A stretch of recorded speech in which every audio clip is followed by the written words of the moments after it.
Hey, how you doing? This is John, and welcome to John's Long Box. Today we're looking at the Fantastic Four, Volume 1. This is issue 229, 50 cents, 1981. This comic is a little beat up because I read this era of Fantastic Four I read over and over and over again as a kid. I just love this. This is a couple of issues before the John Byrne took over. So it's kind of like a little weird, I don't know, transitionary period. But this comic, I don't know what it is, but I always remember it. And here's the art. It's Bill Sienkiewicz and Joe Sinnott. Bill Sienkiewicz, I first noticed him as the regular artist on the Doug Moench Moon Knight series. And Joe Sinnott, of course, we all know is Jack Kirby's longtime collaborator. Joe Sinnott being one of the original comic book artists. He famously teamed up with Jack Kirby, and they created Captain America. So let's take a look at this. It's a little beat up because this comic I just read over and over again as a kid. And here we have the Johnson Smith Joke Company. I love this stuff. I just love this stuff. So here we go. Nice. That's a nice splash page as far as I'm concerned. That's a day in the life. You know, a lot of the Fantastic Four, they had a lot of a day in the life stuff. You know, character development. I just loved it. Here is Ben Grimm, the Thing, my favorite of the Fantastic Four, and Alicia Masters. Pardon my coughing. I don't cough all day long. I turn on the camera and I got a cough. But she's the blind sculptress, and her stepfather is the puppet master, the villain, the puppet master, who uses the radioactive clay from Wundagore Mountain to make puppets that he uses to control people's minds. But she's one thing that people kind of forget about is she's supposed to look like almost exactly like Sue Richards. It's just that, you know, the hair color is slightly different. So, and the Thing famously had like an unrequited love for Sue Richards, and then moved on to the blind Alicia Masters. And then don't even get me started on the Johnny Storm Alicia Masters romance. I always found that to be like, you cross the unwritten line. You don't do that. But here we go. Here's the credits. That's Doug Moench, writer. And if you watch my old videos, I used to say Doug Moench. But I've since learned the true pronunciation from Chuck Dixon himself, who was working with him. So I'll take Chuck Dixon's word that it's Doug Moench. Bill Sienkiewicz, that's the way I've been saying it my whole life until I hear otherwise. I'm sure I'm saying something wrong. So he's doing the layouts. He's not doing full-on pencils. So he's doing like rough sketches. And then Joe Sinnott, you know, they're not saying that he's the inker. He's saying he's finishing. So this is more of like I don't know, you know, Bill Sienkiewicz is doing less than full pencils, and Joe Sinnott's doing more than inking. You know, what I don't know where the exact percentage is. I wasn't there. Jim Novak letterer, George Russo's colorist, Jim Scalacup editor, and Jim Shooter editor-in-chief. Hey Jim, how do you like a tribute to you? I'll get you for this. Oh, Shooter. So here, this is like an inside joke. Jim Shooter, he's the emperor or whatever. So this is all of her busts of all the people that she sculpts. Let's look at the indicia for a second, even though we know the date, 1981. I'm sorry, guys.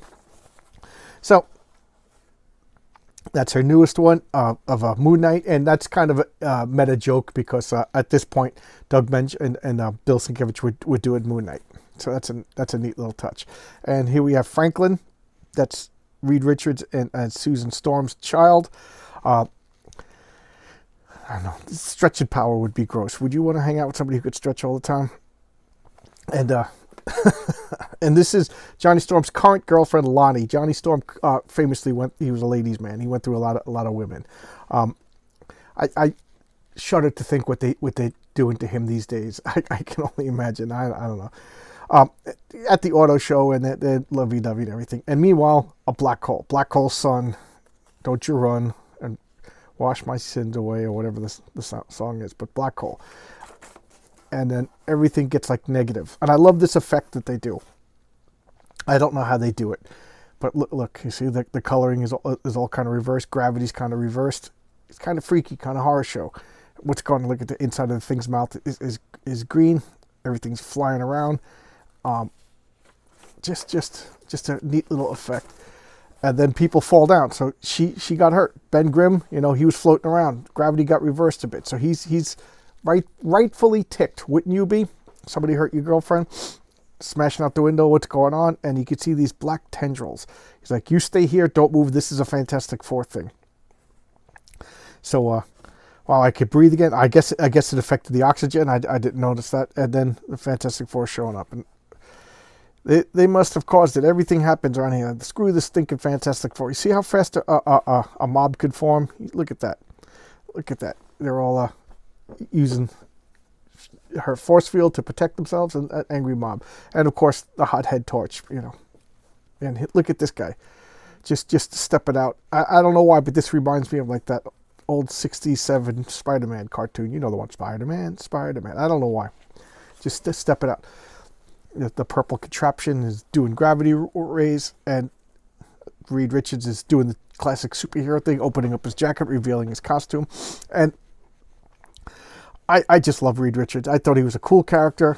You wanted to be him in these days. He was smart. He was handsome. He was charming.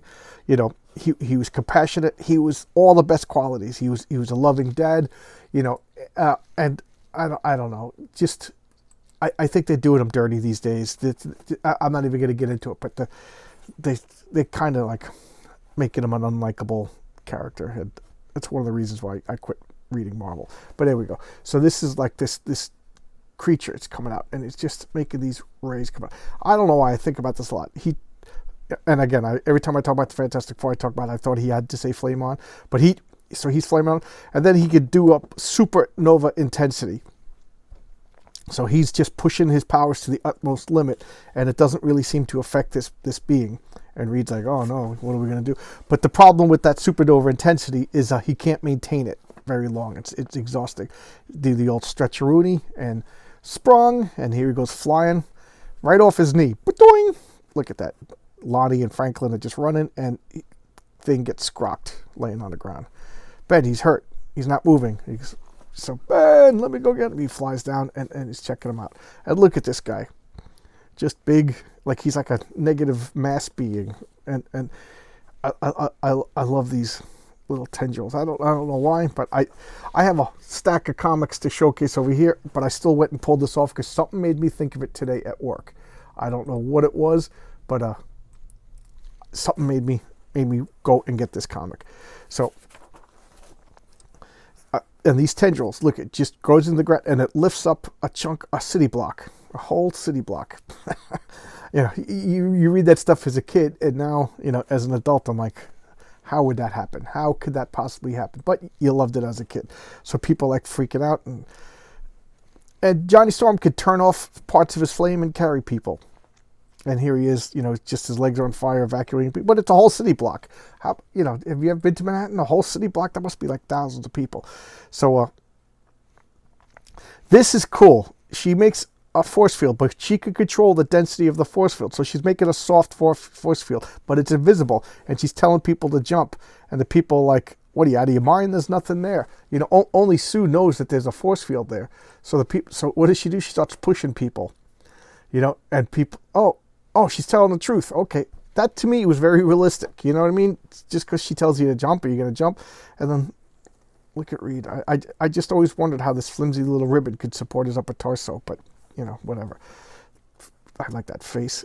Reed has such a distinct face. One of the most distinct faces in all the comic books. And here he is just swirling the tendrils. Mile High Comics, taking center page there. And just fighting. Look at that. He just looks slow and ponderous and powerful.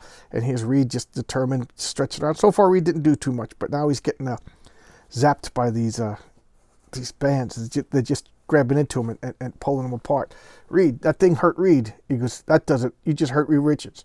You hurt my best buddy from almost as far back as I can remember. And I'm coming to tell you that no one does that to Thing's best buddy. Nobody. Because now, pal, it's clobbering time. And I love Ben Grimm. Look, Ben Grimm.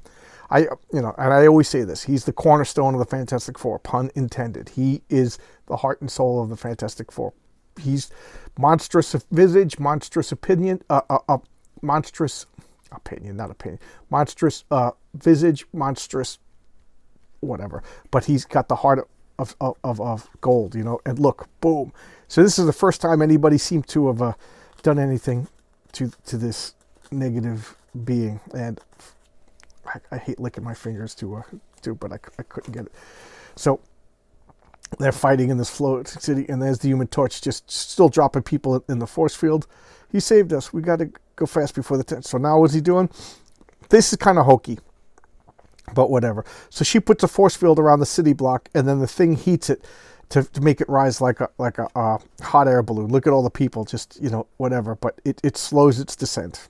I don't buy it for a million, but whatever. It's good comic book stuff. So Reed is a little bit revived, and this thing is waking up, screaming, and what do? They get this flying contraption, and they're noticing that it's getting smaller. It's getting smaller, and he uses the tendrils to make like a whirlpool. He's stepping in the water, and he uses these bands to push gravity and like makes like an island. I always felt bad for that poor shark. The shark wasn't bothering anybody. So why are you doing this? Why are you doing this to the Earth? You know why. Earth is trying to kill me, just as so many other planets have tried to kill me. In my life, billions of eons, I have sought other life. But every time I come in contact with it, I'm destroyed. So it has been ever since I first escaped from the heart of the black hole. Black hole, yes, that explains a collapsed star. So that's one of the things I like about Reed. From a few little words, this guy, Reed, is coming up with a plan, and he's going to know how to solve everything. And of course, because it's a comic book, we got to build tension. He doesn't have time to explain his plans. So just do it. And the rest of the Fantastic Four, just listen to him, So I am the Ebon Seeker. I am fated to seek life through the Ebon vastness of space, intelligent life forever. But every time I find it, I die, even as I am dying now. He is smaller. So, flame on, he blasts them. No more tricks. I'm going to destroy you. I have to kill you, whatever. And they just start fighting. Reed, they get hit with these bands. Sue, what are you hitting Sue for? All she did was save people. She didn't do anything to hit you, but that's that. And then he shoots these beams out of his eyes, and look at that negative picture. I love that. What a great splash page. I don't collect art, but I would buy that page. That is a cool page. If I bought art, that's just another rabbit hole to go down. And here we have Spider-Man being a proper hero. He's rescuing kids and rewarding them with Twinkies, because that's it. Because Spider-Man is a good guy. He's a hero. And here they are. They're in this perpetual darkness, this void, a never-ending void. And they're like, what's going on? And here comes some light. Getting bigger. Is she an angel? No, Brent, I'm not dead. I am Fire Frost. And I seek the one you battled. The one many times was called Neg Star, the Dark Dread Knight, the Cosmic Shade, but most of all, the Ebon Seeker. I have come from the heart of the black hole, and I have journeyed far, seeking the Mad One, seeking a seeker, lest all the universe should the cosmos die. So, for he is my lover. So there you go. Light, darkness, whatever. And the next issue concludes. I just, like I said, it was a weird period in the Fantastic Four. It was like kind of like a rotating cast of artists and writers, and then Fantastic Four was kind of floundering a little bit, but then, what was it, 236 or so? So we have less than 10 more issues. John Byrne comes over and just makes it a sensation again. And I always like to check out the letters page, the Fantastic Four fan page. We have Marcus Lusk, Linda Mann, and the Toy Soldiers, and a truckin', keep on truckin' models. That's just so cool. So here you go. I don't know why. I was driving home today. I kind of have like an hour and a half commute driving in the car. I listen to videos. I listen to music. Sometimes I just daydream.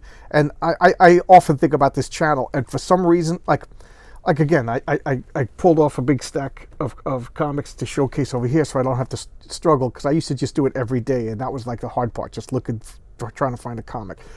But today, this just popped into my head. And I said, you know what? This is jumping the line. I don't know why this popped into my head. I haven't looked at this in I don't know how many years. I keep saying that I put all my comics in storage in 1993. So it's been at least since 1993 since I looked at this comic. I just love. And this is my era of the Fantastic Four. My very first comic book my very first Fantastic Four comic book was 186 with the Molecule Man. I showcased it. It's one of my early showcases. And ever since then, I tried to get Fantastic Four every month. And of course, this was before comic book stores, so sometimes you'd miss them. And I think that maybe I got that comic, like, it was sitting at a store like a couple of months after its expiration date, after its shelf date. So I missed it. It was like I would miss 3 issues, find an issue, get 3 issues in a row, miss an issue. So it wasn't until, it took me like 10 years to get like a full run. from 187, and then I just arbitrarily said I was going to start collecting at 150, and then I went back and got to 150, and then slowly I've been going back and back and back. So I pretty much have I have Fantastic Four 1, I have Fantastic Four 8, and then I have every Fantastic Four from 10 up. So, you know, someday, maybe not, I'll finish off my Fantastic Four collection. I don't have the burning desire to fill the Fantastic Fours the way I used to, but you know, I guess my comic book compulsion is fading. But there you go, enough rambling. But this is Fantastic Four, Doug Moench, Bill Sienkiewicz, Joe Sinnott. Just a fun comic. You know, I don't think they ever revisited this character. A lot of the stuff that happened from like before this was the Skrull saga. I got to talk about that. The Skrull saga where involved Galactus and involved the planet Xandar and so much cool stuff. And that was like the big epic storyline. It lasted like 20 issues. And then they had this like little shorts. Every issue was like maybe 1, maybe 2 issue continuing story. It was like just rotating cast of artists and writers. And then John Byrne came and did like a 5-year run. So this is just like a transitionary period. A lot of fun, a lot of interesting stuff. Some of it was bad. Some of it was, you know, this wasn't great, but I don't know. I just loved it. So thanks a lot. I appreciate that you took time out of your busy day to watch my videos, and I'll see you tomorrow. Bye-bye.